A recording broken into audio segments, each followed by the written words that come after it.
Welcome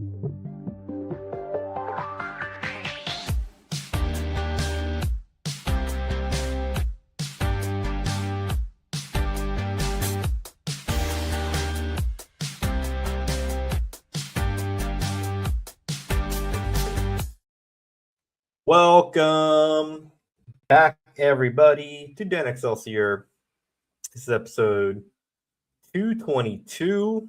I don't know if you make a wish on that. I'm your host, Ricky. With me, as always, Dennis. What's up? 222. I feel like that is something. What is 222? It's three of the same numbers back to back. It is three of the same numbers back to back. Just like we're also watching Daredevil back to back. Are we watching it? I mean, we watched an episode and then we watched week. another episode. I think that is the definition of a back to back. Sure. Yeah, we watched Daredevil episode 6 of season 2, and we'll be talking about that later today, right? But in the meantime, you were at the mania of wrestling. I was. I did not go to the actual WrestleMania. I went to the Raw and SmackDown that sandwiched them. But I watched the WrestleManias in live in Las Vegas on TV, and then immediately every night I went out into the town and had fun adventures with other people that did go to WrestleMania and stuff like that. So, I don't know. You know what? I'm not going to even shy away from it. I went to Micromania as well. Oh, that's pretty progressive of you, I guess. Well, I don't know if you probably didn't see the second night of WrestleMania, but the new character Danhausen showed up in a comedy segment with John Cena, The Miz, and Kit Wilson, and he ended up when he made his appearance. When he made his first appearance into the WWE at the Elimination Chamber, he was surrounded by a group of women dressed like him. This time around, he was surrounded by a bunch of little people dressed like him. And it turns out this was WWE trying to throw the Micromania people a little bone and give them a little promotion. And so that same night, all of those people were at Micromania talking about how thankful they were for having a segment right before the main event of WrestleMania. But yeah, those people, huh? Yeah, the little. I'm kidding. Yeah, that's cool. I want to go to a micro wrestling event here. I'm not gonna lie, that was the most fun I had all weekend. In fairness, like it was in a small room. You know what I mean? Like the ring took up the ring. I mean, the ring almost touched the ceiling. Is the ring normal size? No, it's a smaller ring for them, for those people. But yeah, no, they had like a little bleacher in one side. We sat by the bleacher. You keep saying like little, and like it was a small room. It's a little bleacher. You got. It was like the bleacher probably fit like 20 people on it. The whole room was small. That's what I'm saying. So it was the point I'm trying to make is it was a very intimate experience. There was probably 50 people total watching at most. That's cool. Because the room was so small, like you could hear everything that people were screaming, and it made it fun, man. It was just like there was people just getting drunk. They kept telling us the drunker you are, the better this gets. And people were hammered because they'd been drinking all day at WrestleMania, and they were amped to be at this thing. And it was a really cool experience. Like, I mean, obviously a lot of the characters are, parodies of other ones. So I got to see a fight between 25 Cent and Mini Diddy. Oh, that's pretty good. Was there oil? Oh, there was oil. There was a plunger too. Oh, there was a lot of things, and they were bad. But no, it's really, really cool. It was just a fun experience, and the crowd, that was the best crowd I've seen at any wrestling event. In fairness, like the crowd at Raw on Monday was also pretty amazing. That Raw on Monday was the best of the 4 days of WWE programming. They did some amazing things on Raw. Like it was kind of like the dessert to the Mhm. after the main course. But for me, it was way more entertaining than both nights of WrestleMania. That's cool. And the crowd was, they were honest. Like they would boo for some stuff that was pretty funny. Like when the Netflix logo came up, just all the boos. Every time Hulk Hogan commercial came up, all the boos. Like Is questionable WrestleMania still happening next year? questionable race WrestleMania is happening until it's not. Yeah, but not my thing. But no, I was really happy. Like watching it on TV. I was like, you know what? I'm glad I'm not there. I'm glad I'm like here watching it in a house with my dogs, just hanging out, relaxing. And then every night, I just go out and have fun. It was a really cool way to experience it. Like it was basically like, yeah, 4 straight nights of wrestling.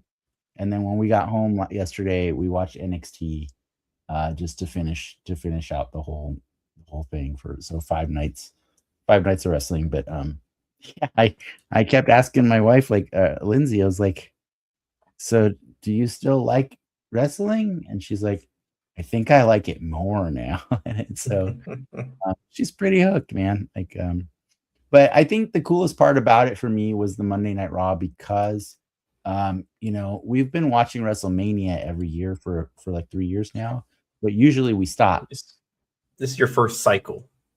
Yeah, exactly. And so what was interesting is like last year on Monday after WrestleMania was the first time we watched Raw.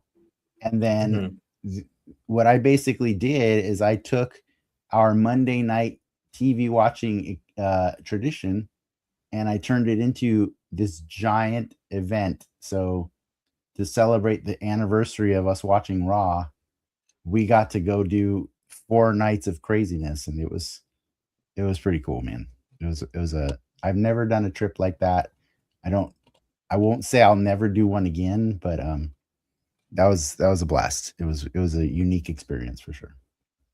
But I watched almost nothing else. Like honestly, she got a little sad when I put Daredevil on last night, because it was the end of the wrestling. You know what I mean? I was like, I got to do it. I got to watch Daredevil, and so. But that's pretty much, like, literally Daredevil is the only non-wrestling thing I watched from like Thursday to yesterday. That's it. No. That's it. I started Invincible. I'm caught up on The Boys. I caught up on The Boys today. Yeah, I'm ready for the show to end. It's not bad, right? But it's not like, I feel like they set up like this showdown that's gonna happen. It's gonna happen, right? Homelander's gonna fight Butcher. Yeah, and I have no doubts it's gonna be cool. It's gonna be satisfying. At this point, honestly, Soldier Boy is kind of the most interesting thing about the show. Yeah, but I feel like we're just kind of like this weird wait and see, right? Yeah, until they're toying with us, right? Like they're just kind of like, yeah, I agree. I did watch the newest episode of Invincible like halfway before coming onto the show with you. That show manages to find a way to squeeze violence in, even when it has no business being there. It's pretty funny. Oh, you know what? I guess I finished last week's episode of Invincible when I got to Las Vegas. So before wrestling. I did. Oh, yeah. Okay. But I will finish it later today. But I do like that show more than The Boys now at this point, I think. I would not still agree with our friend Joel that it's like the best thing ever, but I do like different things. Yeah. I will say this though, like I think the most interesting thing about this week's episode of The Boys is it once again depicts a fictional the most fictional father character I've ever seen on TV. Much like Omni-Man, when Starlight's father has learned from all of his past mistakes, I'm like, who are these dads that Seth Rogen keeps creating on these shows? Like, these dads do not exist. I've never seen these dads before. It's the most undisappointing dads. Right? Like Starlighter's dad, he was probably one of the best parts of that episode. Because it was just like, or Starlights, it's just Starlights, yeah. Yeah, that was a cool, and it was Tim Daly who was the voice of Superman back in the day on the cartoon. The original voice of Superman before they replaced him for Justice League. Just so you know. I didn't know that.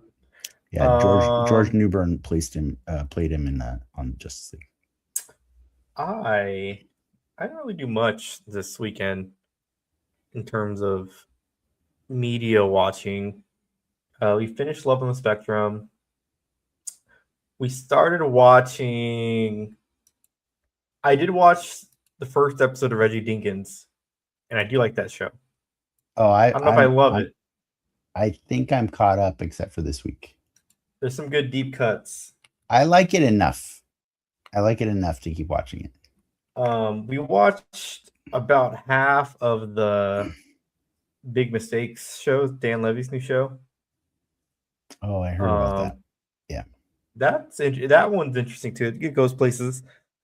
I like the premise. If you're not familiar, it's like a sibling commits a crime and the other sibling kind of gets wrapped up into it, and it kind of it's I will say it is very like Uncut Gems like, where like the tension just kind of keeps building and building and building. Yeah. And Speed Racer. That's why we didn't do a show yesterday. I went to go see Speed Racer. That's right. How was that? You saw it in theater, right? I saw it in IMAX. So they, as part of the 4K re-release this week on Blu-ray, they put it in IMAX for the first time for one day only on the 19th, and that sold out for everybody. Mm-hmm. And like we're gonna put it back on the 20th. Sorry, the 20th, 21st. 2021. Yeah. I love that movie. That movie, I know you do. It warmed my heart to see that theater full. Yeah. A lot of cheese in that movie, but they do a lot of, I think, cool things with the visuals, the way they tell it. They use the medium to its advantage for that way. And the way they kind of blend cuts and pans and whatnot. But I think I was just most happy about having the opportunity to see a movie I love again in IMAX. Mm-hmm. Like, I look back at some of the other movies that I loved. Like, I wouldn't mind like revisiting Interstellar in IMAX again, right? I know they did a re-release last year, but like, as I like think about it, like, man, some of these things you'll probably never get to do again, right? I have Transformers the movie on my calendar for October 27th because I feel you. I have never seen that movie in the theaters, and I would like to. I was a little too young, or my parents wouldn't take me, whatever the reason. I had to watch it on TV, but I want to see that movie, and I want to see it with what I know will be a full audience of men my age, and hopefully their children too. You know what I mean? Like, it would be cool. Like, I think our good friend Ian plans to bring his kids to see that because it's a cool generational experience, right? Like kids today absolutely know what Transformers are, so yeah, it's still relevant. It'll just, the music will hit different for them for sure. But I feel you. I understand. I've always known how much you love Speed Racer, so I'm happy for you that you got to see that in theaters the way you've always wanted to. So that's cool. Yeah, I can't think of any other ones. Speaking of re-release, it's probably coming in your news, but are you going to be watching that re-release that we're I mean, we could do the news if you want. We can just talk about it if you want to talk about it.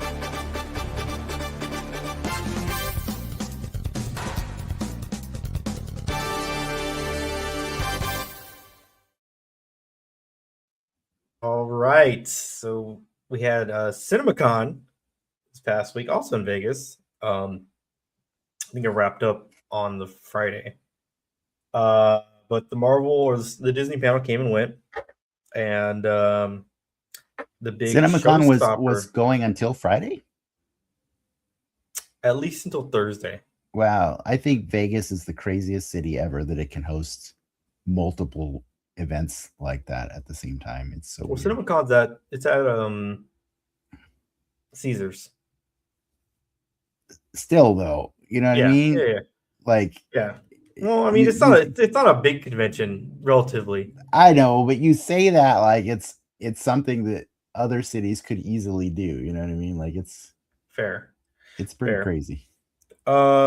Disney announced so the whole point of CinemaCon, for those who know, it's a convention for people who own movie theaters. Correct. So it's a way for studios to almost pitch their movies to these theaters, in the hopes to get the viewings, and also there's the whole merch side of it. Like it's the equivalent of E3. What E3 was. Yeah, you're talking anything that happens in a movie theater, people are there for it, and discussions happen for it. So they're showing off the popcorn buckets as well. Mm-hmm. They're showing off all this crazy shit, all the merch. Yeah. So before we get to your news that you alluded to, Disney is launching a new. It's kind of a new movie format called Infinity Vision. Yeah, I heard they did that just so that they can beat Dune 3. They kind of did. They're not going to say they did that for it, but that's kind of the implication. So for those that don't know, Doomsday and Dune 3 come out on the same day. Dune has locked out of. Dune is shot entirely in IMAX, and because of that, they got the rights for IMAX for that whole week. Mm-hmm. And then I believe it's international indefinitely.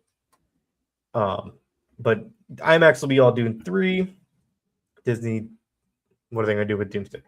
They invented this format called Infinity Vision to it's kind of like they're not really changing theaters like a Dolby Vision would. They're putting a stamp on theaters that meet a certain viewing quality. So like if your theater has good sound and a big enough screen, there's a whole list of criteria that a theater has to meet, but you don't get this Infinity Vision premium badge on it. And the first that's absolutely ridiculous. You know, like yeah, they're making up a viewing format. But the obviously Doomsday will be in Infinity Vision, but the first release will be the Endgame re-release that's happening in September. So they're going to be re-releasing Endgame back in the theaters, and if you watch it in Infinity Vision, they are going to, so words, intercut scenes from the Doomsday storyline into this movie. If they intercut it anywhere other than post credits, it's a garbage. I don't want to see a new edit of Endgame. I'm kind of with you. I'm a little sour on it because, like, again, this is the second re-release. Remember the first re-release when they added that shitty Hulk scene to get the few extra million to beat Avatar and get the record. Oh, I don't think I ever saw the shitty Hulk scene. It's just him. It's not even a fully like rendered visual effect of the Hulk. It's like a shitty Hulk animatic saving people from a fire in a burning building. And they didn't even clean it up. Nope. Oh my god. But they are re-releasing Endgame again with supposedly cut footage from Doomsday. Are they also fixing the Hulk animatic? I mean, I would hope so. Can you watch the Hulk animatic? Yeah, I think it's on YouTube. On Disney Plus, what I mean. Oh, that I don't know, but it's out there. Gotcha. But maybe like a million years ago. I don't want to watch this movie to get ready for Doomsday. I want to watch the other like 10 movies you released since then. Exactly. That's my point. Like I think that like it's just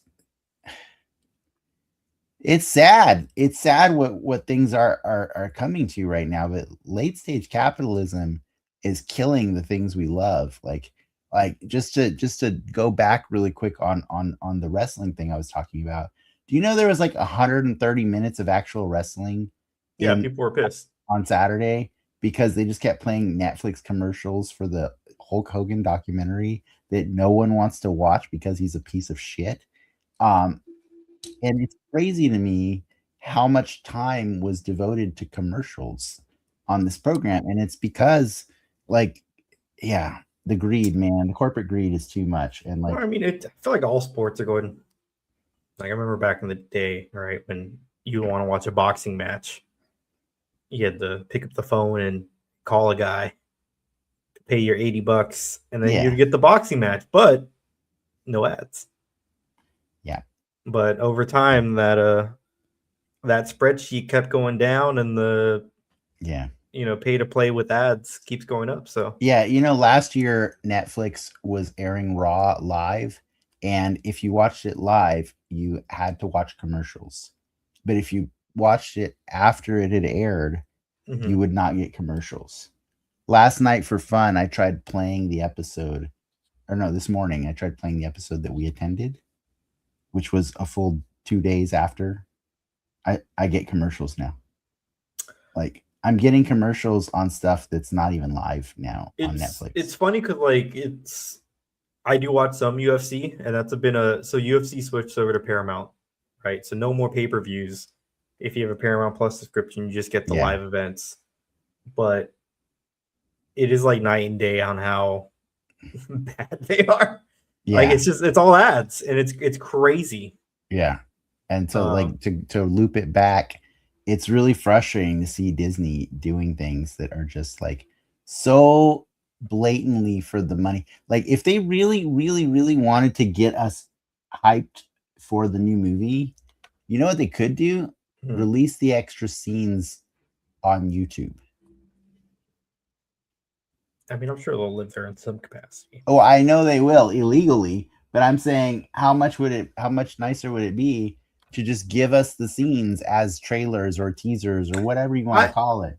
I wouldn't be like, I would take a different approach. Like I remember with The Dark Knight Rises, or I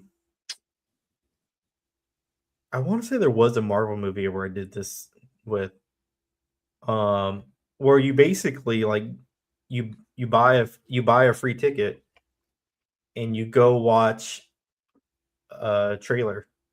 Like so for The Dark Knight Rises, I remember signing up, doing a thing, and I watched the plane scene, the heist. Yeah. In the beginning, the Bane heist scene, with its fucked up audio and all, just before they fixed it.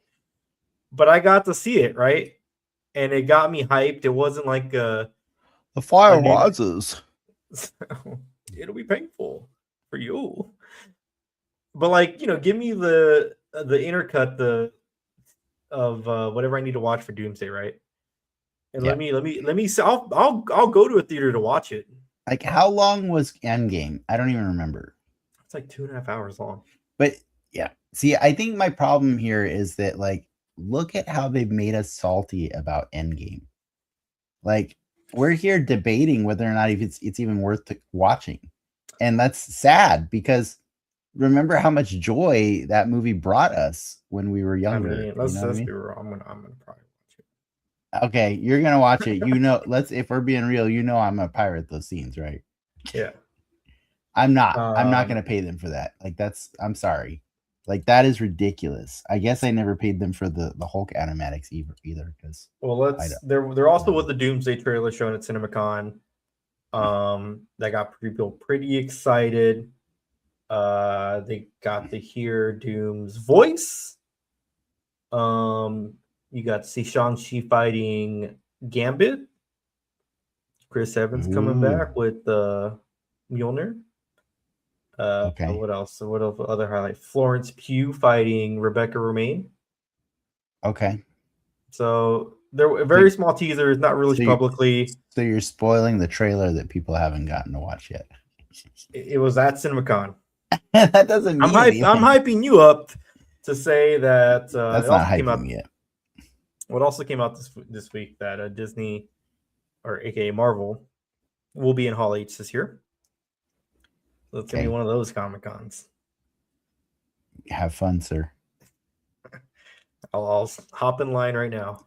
Have fun, sir. Mike, I have a coworker that's going to Comic Con, and they've gone like twice intersporadically, like in the past 10 years. Mm-hmm.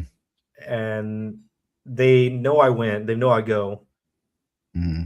And the more and more like he asks about like my Hall H experience and like the crazy shit I do to get in this room every year, I'm pretty sure he thinks I'm insane. Yeah, it's a little insane. It's a little bit insane, and that's why I respect your commitment to it. I really do. But like for me, has to be in there. What's that? One of us has to be in there. That's fine. If you feel that way, that's fine. You can. I'm perfectly capable of finding out all the things that happened 5 minutes after it happened there. Yeah. But yeah, it's that is none of this news so far is exciting to me. So give me something that I'm gonna love. Give me something. Give me something good. Well, you know who won't be in Hall H this year? Me. You along with Andy I Park. know.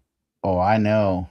As part of the layoffs we talked about last week, Marvel's director of visual development was part of those layoffs. Andy Park. That is wild to me. That is so freaking wild to me. I told my wife the other day because I saw the news article about it, and at first she said, "Who's Andy Park?" And then I said, "That's like the guy right under Ryan Murdock." and then as soon as I said it, she just lost it. She's like, "What?" It's my understanding that they were at the point of equals. Like they work on different things because there's so much of it. Yes, but Ryan Meinerding is part of what they call like the brain trust. Yeah. So he is in charge of the visual consistency of all Marvel products across the board.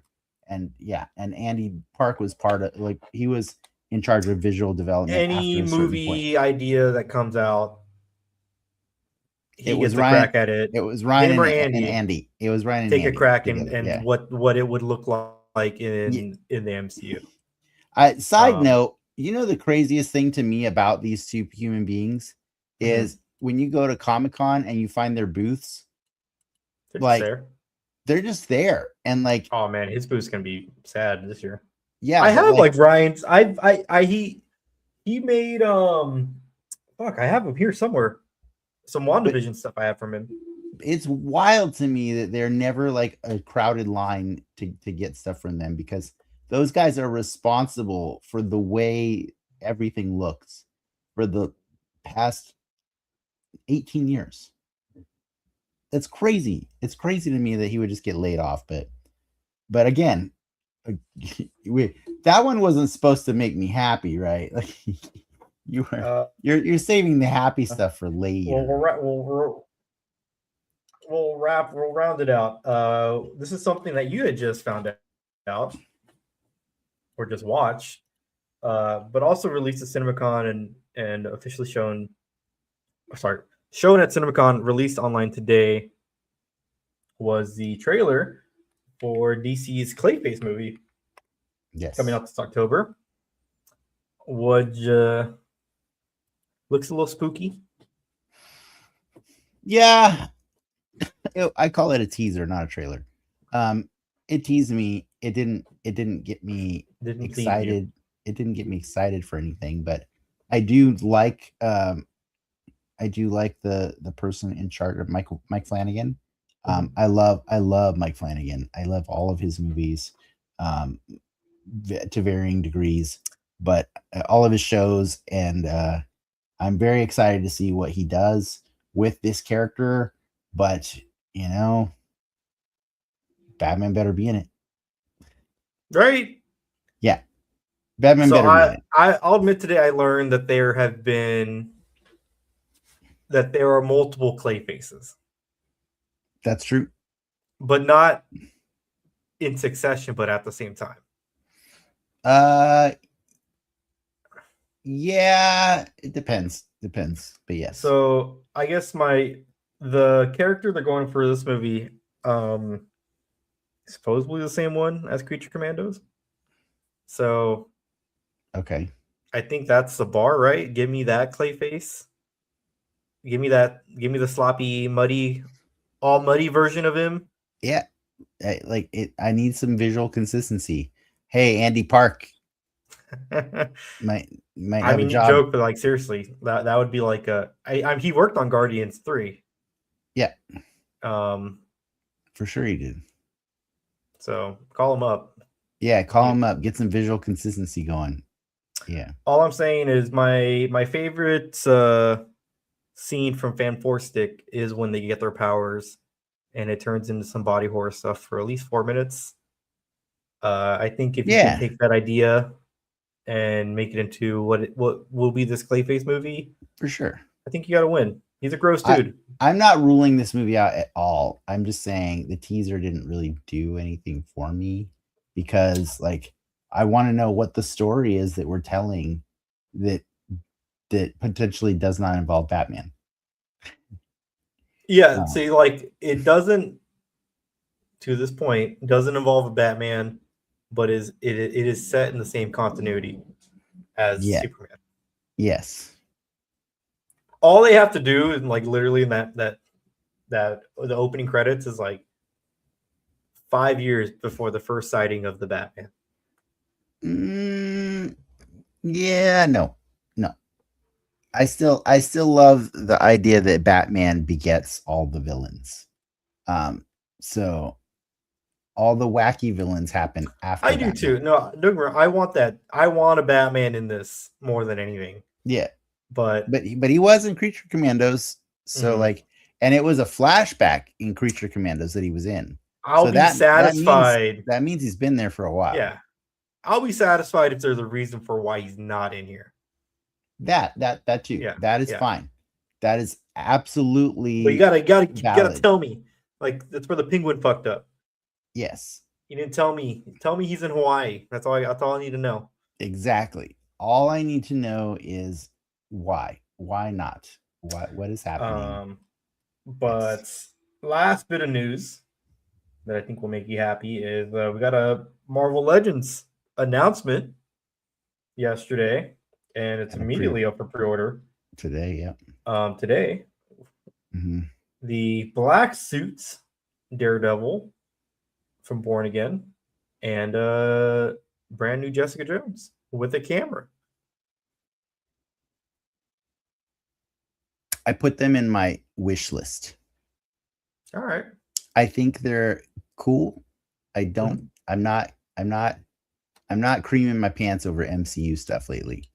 I do think that I have a Jessica Jones figure that looks a hell of a lot like that one, with the exception of phone, coffee cup. With the exception of the knees. This one has new knees to make the pants look torn. Cool. The Daredevil has a face. He has two faces. Yes. Yeah. I will say the face on Jessica Jones looks really good. I like the torn pants. I think they're cool, but I'm curious what the paint job's going to look like in real life. Yeah. Dwight from the Marvel Legends team also dropped a hint that this is not the only pre-order that's going to happen this week. The only thing that probably could be it, unless it's a complete left field surprise, that Spider-Man movie. We're about a month away, right around time for toys to start hitting shelves, right? You think we're gonna get Spider-Man toys before we get a trailer? Oh, we already got a trailer. We already got a trailer. Yeah, we already got a trailer. Never mind. You're not gonna get all the toys, but you'll probably get a Spider-Man, a Punisher. I've heard some. If you want some spoilers, have you heard about the Lego sets? Oh yeah. I don't know if that's a spoiler. I mean, it kind of spoilers. What was a spoiler? I'm not gonna do that. I know I've seen them. I don't think nothing in that Lego set wasn't in the trailer. Or I guess one thing was, but there you go. There you go. You know what it is. It's okay. Is it the first albino minifigure? Yeah, it might be. It might be for sure. I do think the Daredevil and Jessica Jones toys look really cool, but I put them in my wish list and instead pre-ordered the Marvel Rivals Moon Knight and Punisher because I think those are freaking awesome. I got me the Robbie Reyes, and then I put in my cart or my pile of loot the new Spider-Man 2099. Oh, okay. Yeah, I haven't picked him up yet. I think I already have him. I pre-ordered the crap out of that wave last week. The Build-A-Figure wave. Mm-hmm. When I found out that's the only Build-A-Figure wave of the year, unless they just misspoke, I was like, well, pre-ordering all of this because that's what I do. Yeah. We are we're getting Comic-Con news is coming out. It's kind of starting to become my favorite time of year again. It's funny how this we're getting close. It's earlier and earlier. Yeah. But yeah, we're back in it. We're back in it. I'm excited for Comic-Con, but like not for anything specific other than I just like being there. You know, like I will say that I did forget to tell you. I didn't just go to all those wrestling viewings. I went to WWE World, which was a convention for like hosted by WWE. It just basically had a lot of experiences and then a lot of the things that you would expect from Comic-Con or any other. I kind of wanted that Rock figure, not gonna lie. I didn't buy any figures there, but it was really cool to see like fandom of a different type and know that like no matter what thing you're into, if you're at a fandom event, you are surrounded by happy people. Like, and that was just the coolest thing ever to like, because I'm so used to the comic book nerd, right? Like I've been around comic book nerds for like half my life now. Every time I go to Comic-Con, I'm just like surrounded by people who love to talk about the same things that we're talking about today. But for me to go to a wrestling convention and see everybody there wearing their wrestling shirts, you know, their favorite shirts, and you go up and ask them, who do you think's going to win tomorrow? You know, like, and everybody's right. They're just ready. They're just ready to answer it. Like, just nice people all around. Like, and I was like, wow, this is really cool to see it from a different point of view. You know what I mean? Because like, I'm so used to the Comic-Con thing, but just like, I'm skeptical about Star Wars. Like, I don't know that a Star Wars celebration next year. Yeah, I don't know that a Star Wars convention would necessarily be the same. But I do know, like, I've been to D23 before, and that's a lot of people that just love Disney. You know what I mean? It's really interesting to see that kind of that shared communal experience across different types of fandoms and stuff. So, but yes, nothing hits like Comic-Con. But I will say that WWE World definitely scratched an itch early for me. I was like, whoa, this feels like I'm cheating a little bit. Lindsay got some Danhausen face paint. We got to drink. We got to be taste testers for Seth Rollins and Becky Lynch's new coffee flavors. We got to see Mattel's new offerings for their WWE, the various toy lines. We got to see John Cena doing the Undertaker's podcast live there in person. Yeah, we just got to see all kinds of stuff. And then at the back of the convention is a big old store that's open to the whole public, and you can just buy whatever crap you want. And they are almost as good at Disney at getting your money. They're really good at it. They're really good. Yeah. But no, I feel you. Like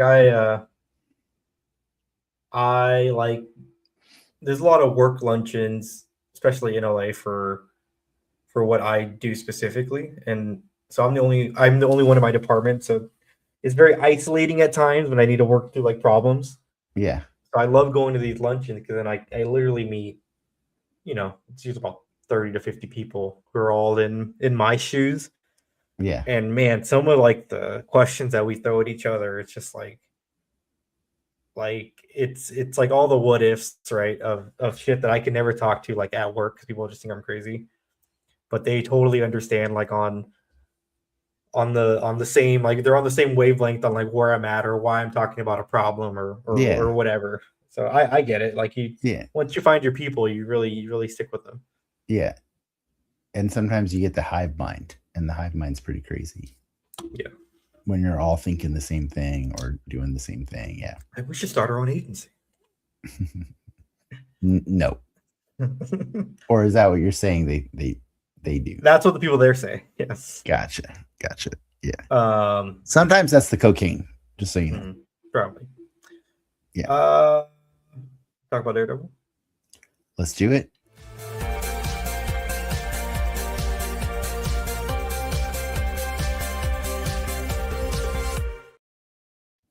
Daredevil Born Again, Season 2, Episode 6. Requiem. I have mixed feelings about this episode, but on overall, I was entertained.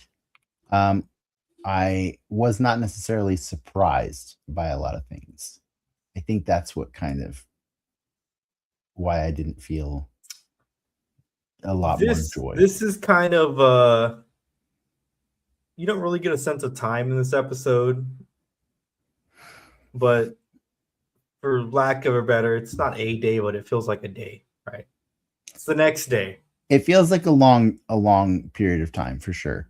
But yeah, it is the day after Vanessa has died from her wounds given to her by Bullseye, who is also nursing his own wounds with the help of Matt.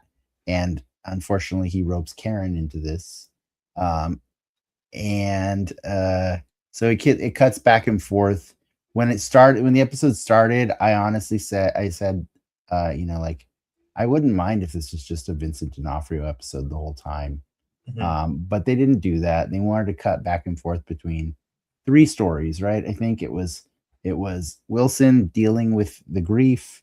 It was Matt dealing with trying to be better than Frank, trying to atone for his sins. And then it was also a Daniel and BB story that was tense. Like what are they? Tense. And honestly, the Daniel BB story was my favorite part of the whole episode. How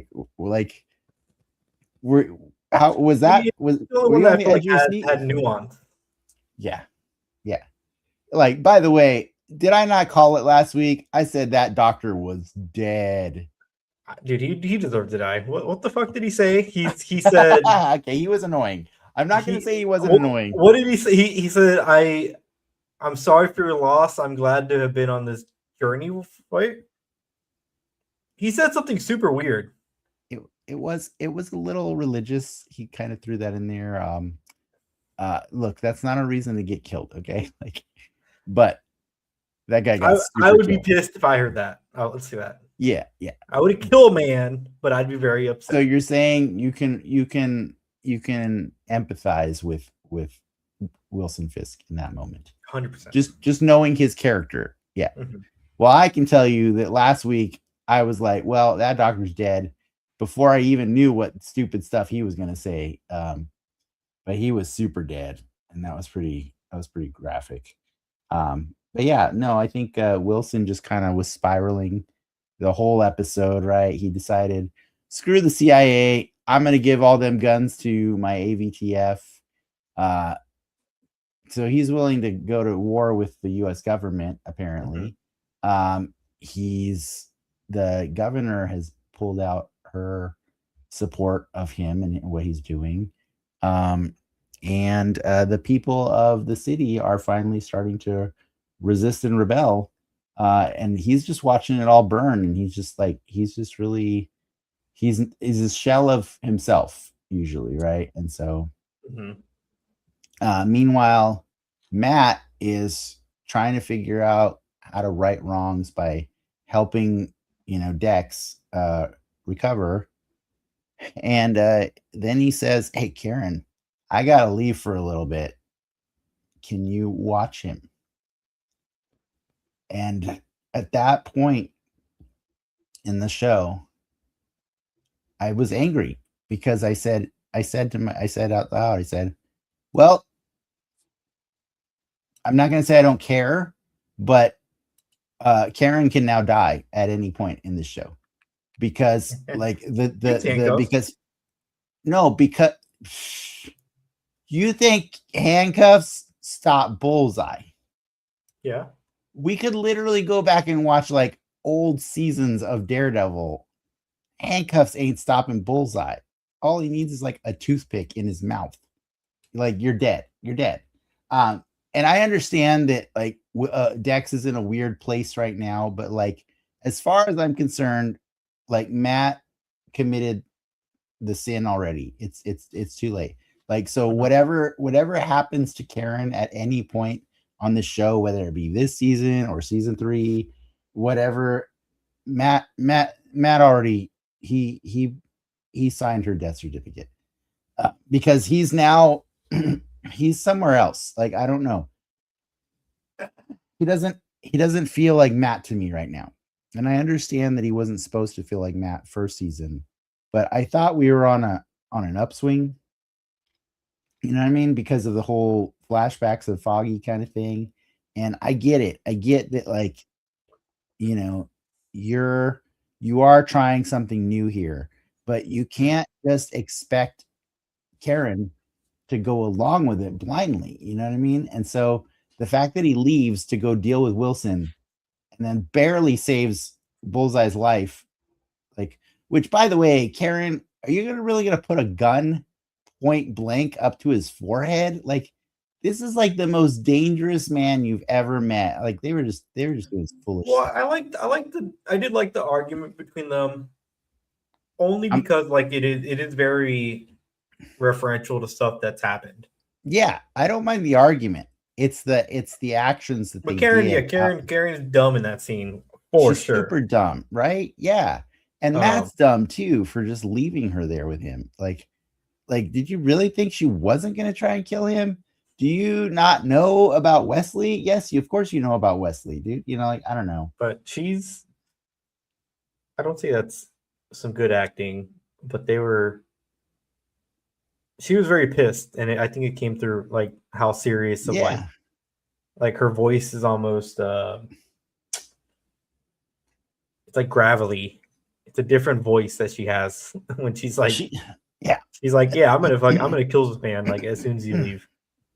And no remorse. Yeah, at this point, like, she just needs to leave Matt and go find Frank. You know what I mean? Because, like, yeah, Matt needs to be with She-Hulk. For sure. Yeah. Oh, by the way, the only other thing like notable about this episode for me, other than the stuff we discussed, was Wilson Fisk better not hook up with his therapist. I thought that was Buck. Oh yeah. For now it is. I'm just saying, I don't want to see, like, the way she was reacting. Like, I don't know, that character weirds me out so much. I didn't like her choking Buck thing. Like, I don't want to downplay the assault that took place on her and how people can really react. Yeah. But I think that scene went on for like 2-3 minutes too long. I agree. Where it's like, I get that the tease that she's gonna be the next Muse, right? Like that's like the evolution or the path she's on. But I also just kind of like, oh, let's just do it. Or like, I don't need to be sold that she's gonna be this character now.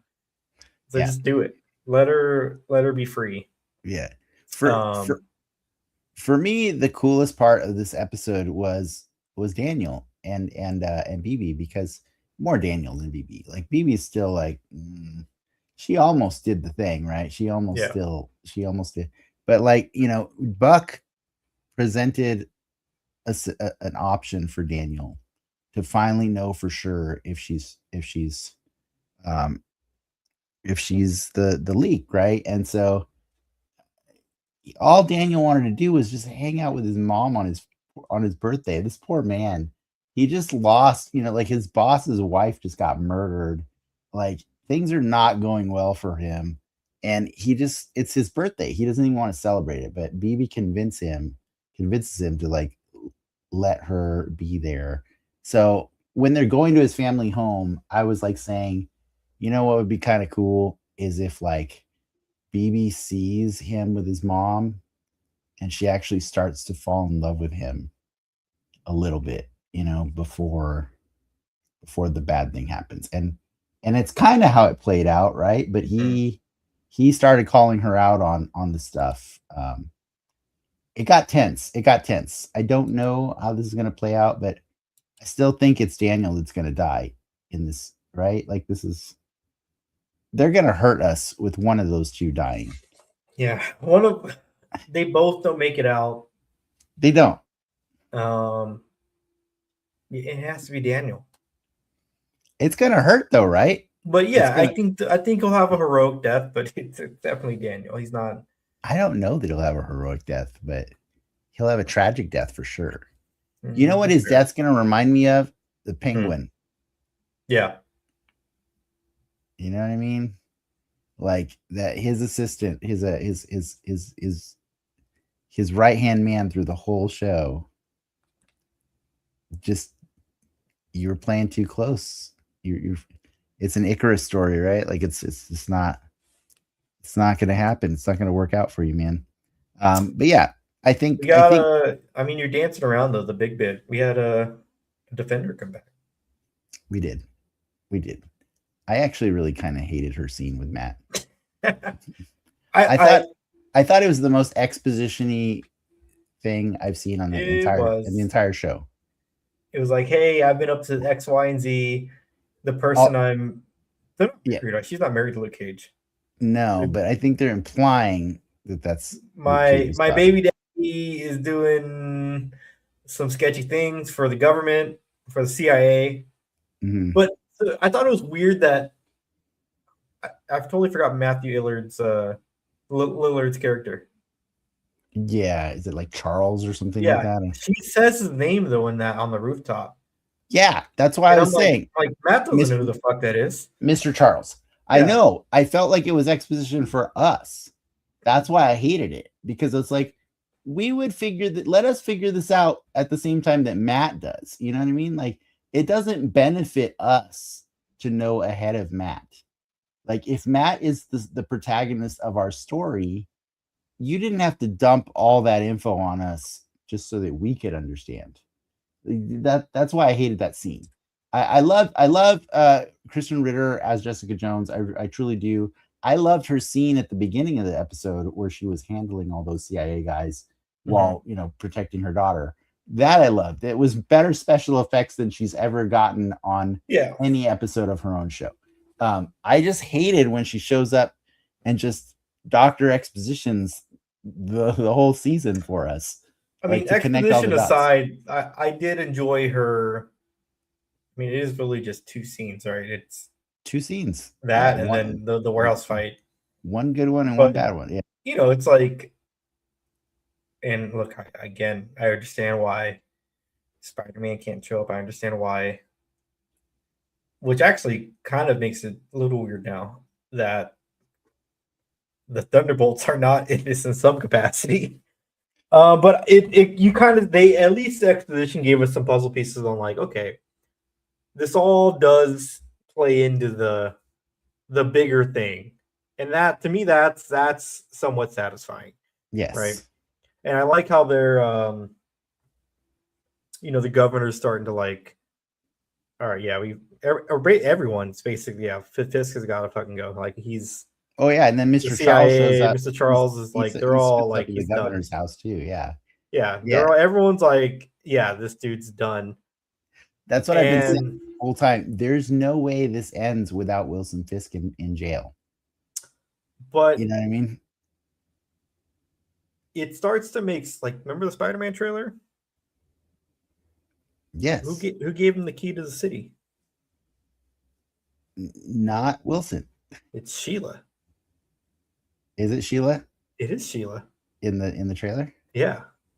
Oh, I wasn't sure it was Sheila. I thought it was I'm like 90% sure it's Sheila in that trailer. I thought it was Miles Morales' mom. No. Maybe. Like, it looked like the actress, you mean? It could be. Yeah. Yeah. Shit, I'm forgetting her name too. She's in that movie too, mind you. Okay. Sheila Rivera, Sabrina Guevara. Yes. Yeah. I mean, if she's in the movie, then it's probably because that's kind of what the subplot of this, right? Is like the mayor's like setting plans in motion. Like, hey, we might be able to take this dude out and just swap you in because of your position. Yeah, maybe. Yeah. I could see that. It could work. I mean, it answers your question. Like, it's like I've been saying since that Spider-Man trailer, these fools, I think Matt and Wilson end up in prison.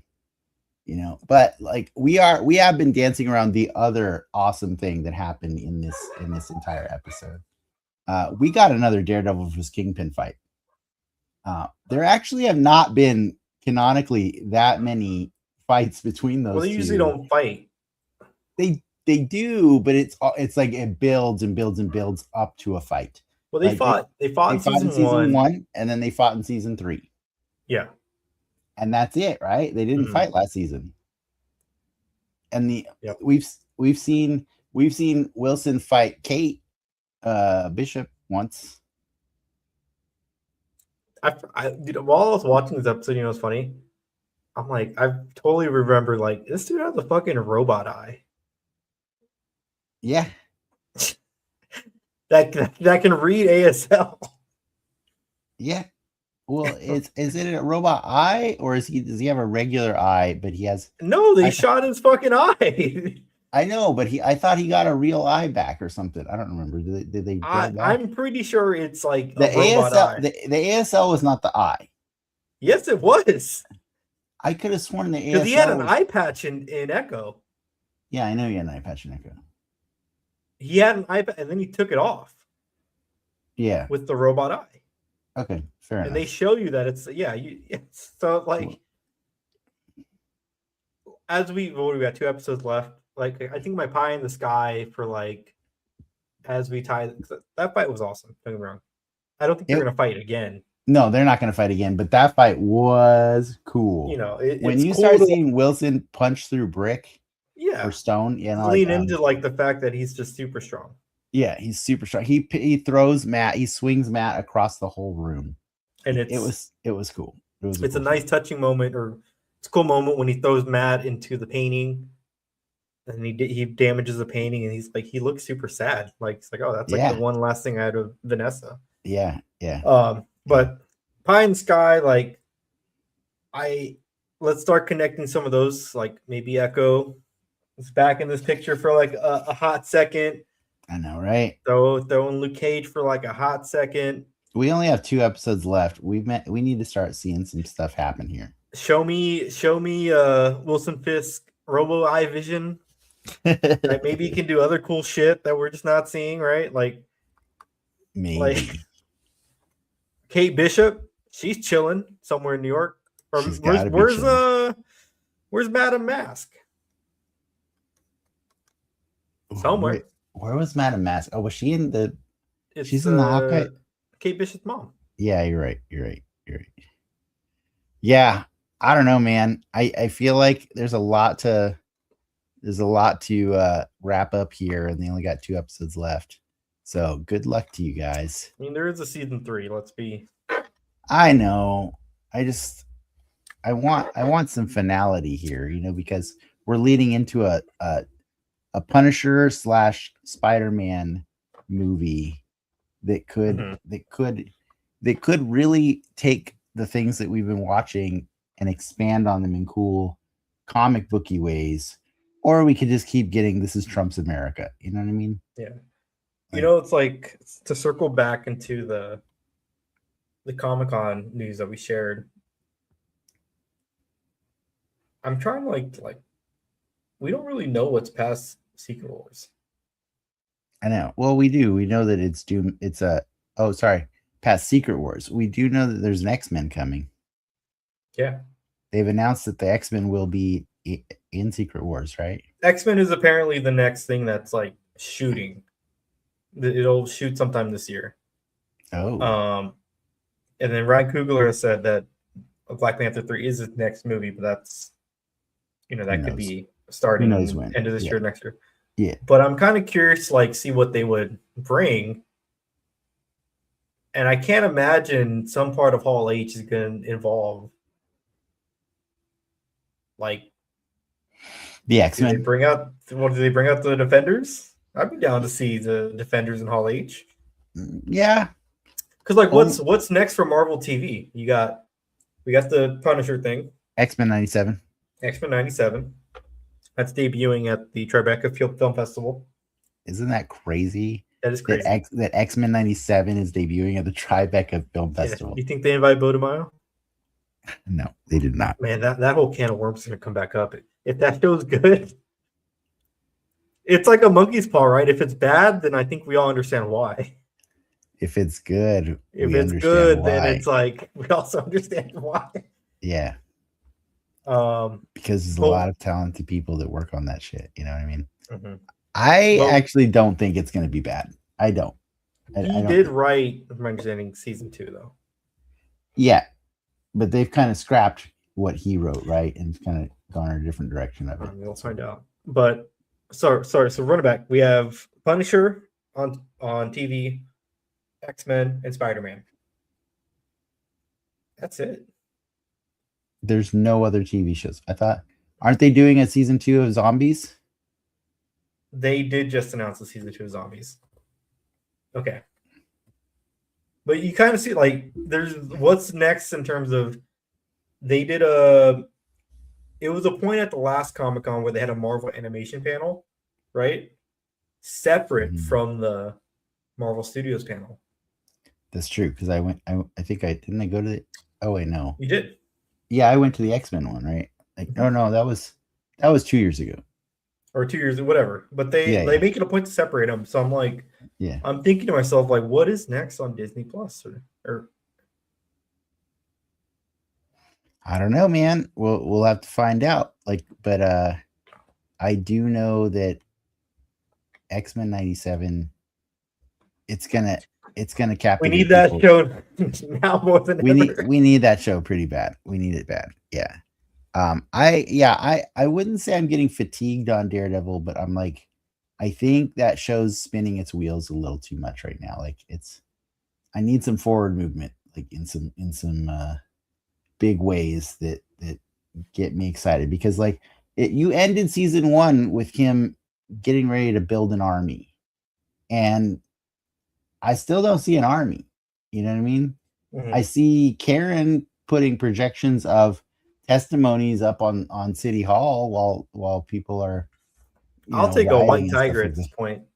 Exactly, right? Like, White Tiger needs to do something. Like, it's just a little. It's a little. We have not seen any of the White Tigers do any White Tiger shit. Yeah, all I'm saying is, like, Donald Trump has done way worse in way shorter amount of time than what Kingpin or Homelander have done in the last 4 weeks of TV. That's all I'm saying. Like, I get that you guys wrote these things before that guy was back in office. The Trump Jesus image happening the same week as Homelander finding out, right, that he's God is like hilarious. Yes, that is crazy. You can't help but see the parallels all over the place between both shows.